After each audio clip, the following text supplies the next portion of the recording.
Let's say that I have 5 students in my class and I have graded their homework. Okay. And then I ask you, what is the mean, the average of their homework grade? Well, if you're working with Excel, which I hope you are, let me make it a little bigger, then the easiest way really would be if you select the cells right here with your mouse and look down here, look what it tells. It tells the sum of all the cells. It tells you how many you selected, and it tells you the average.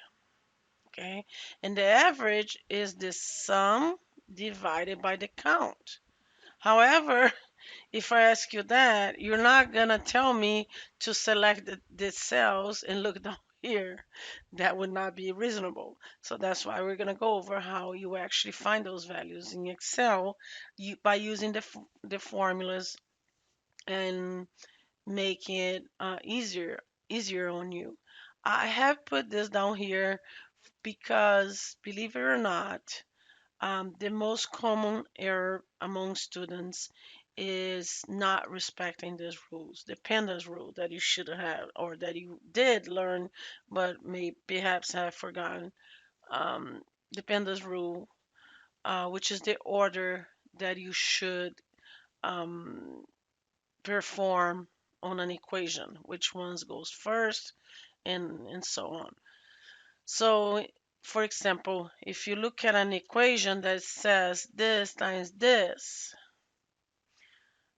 2 plus 3 times 5, Excel does follow the pandas rule. So by this right here, which one comes first on my pandas list? Multiplication comes before addition.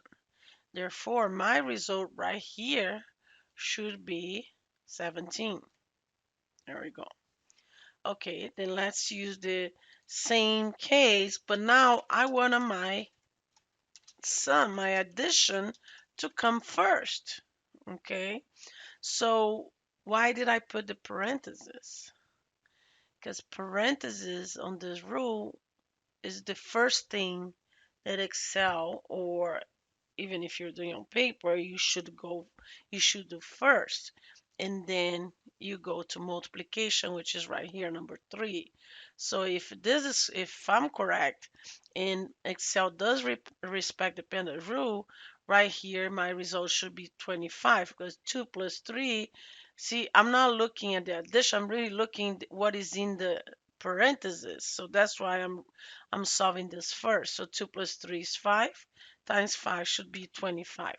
Do you see how we have exactly the same equation?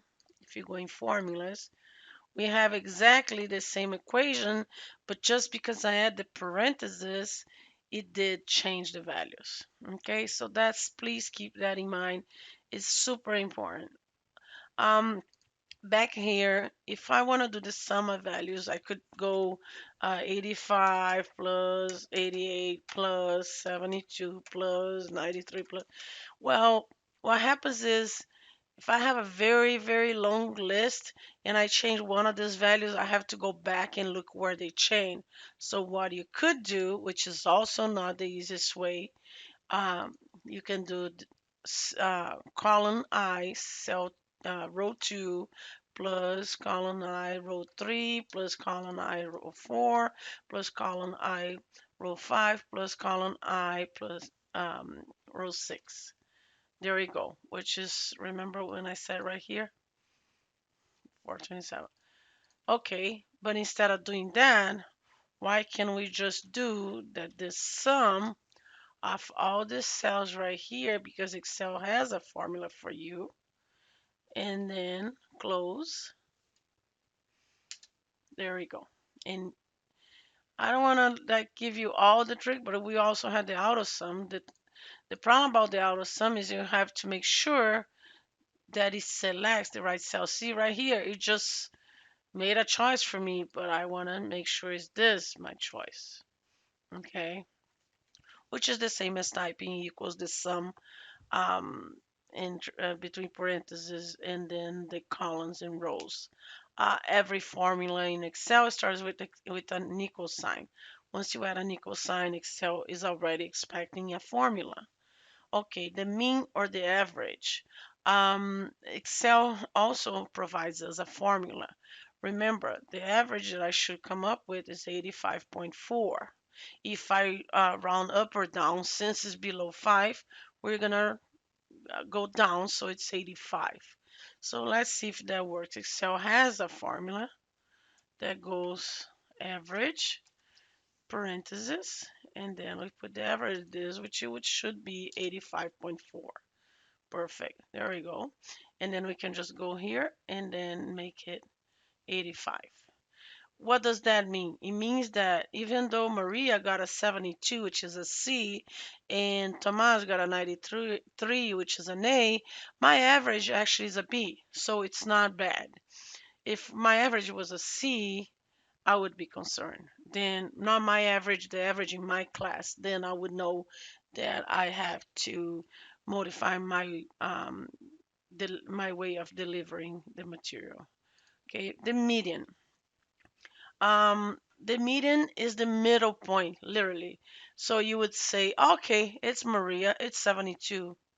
Now I need to know from all values, from every single value, which one is in the middle, which in this case is easier because, I mean, once you put in ascending order, you're gonna go, okay, you have two that goes up and two that goes down, and then there's your middle. However, remember, in ascending order, so we're gonna go here. We can go to data. See right here, you can go to sort, but we have a shortcut right here. Sort smallest to largest. When you click here, it's gonna tell you that. It's asking you that it's just gonna sort this, but then it's not gonna carry the student's name alone, and then it's gonna be messy because it's gonna assign uh, the grades to somebody else. Actually, just to make sure it came out correct, we're gonna copy this right here.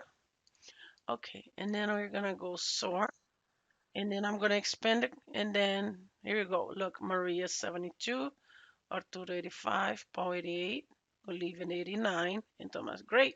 So you work. Can you see how Maria is not our middle value anymore? So she's not our median. So now my median value is Paul, which has been all along. How do you confirm this? Let's do a little formula. The median for my data is 88. Okay. Okay, then there's your mode. We can get rid of this because of we're not using it. Okay. Now there's the mode. The mode is the value that is presented most often. Well, we don't have a value here that presents itself most often. I mean, if I had another 93 here, that would be the most often. But just to confirm that, I should do mode, okay, and then select my data. And I should get an error that says it's not applicable for this data. There we go. There you go. So that's how you would do your median, your mode. Okay, if I would ever ask you. Um, Most important thing here, don't forget this rule.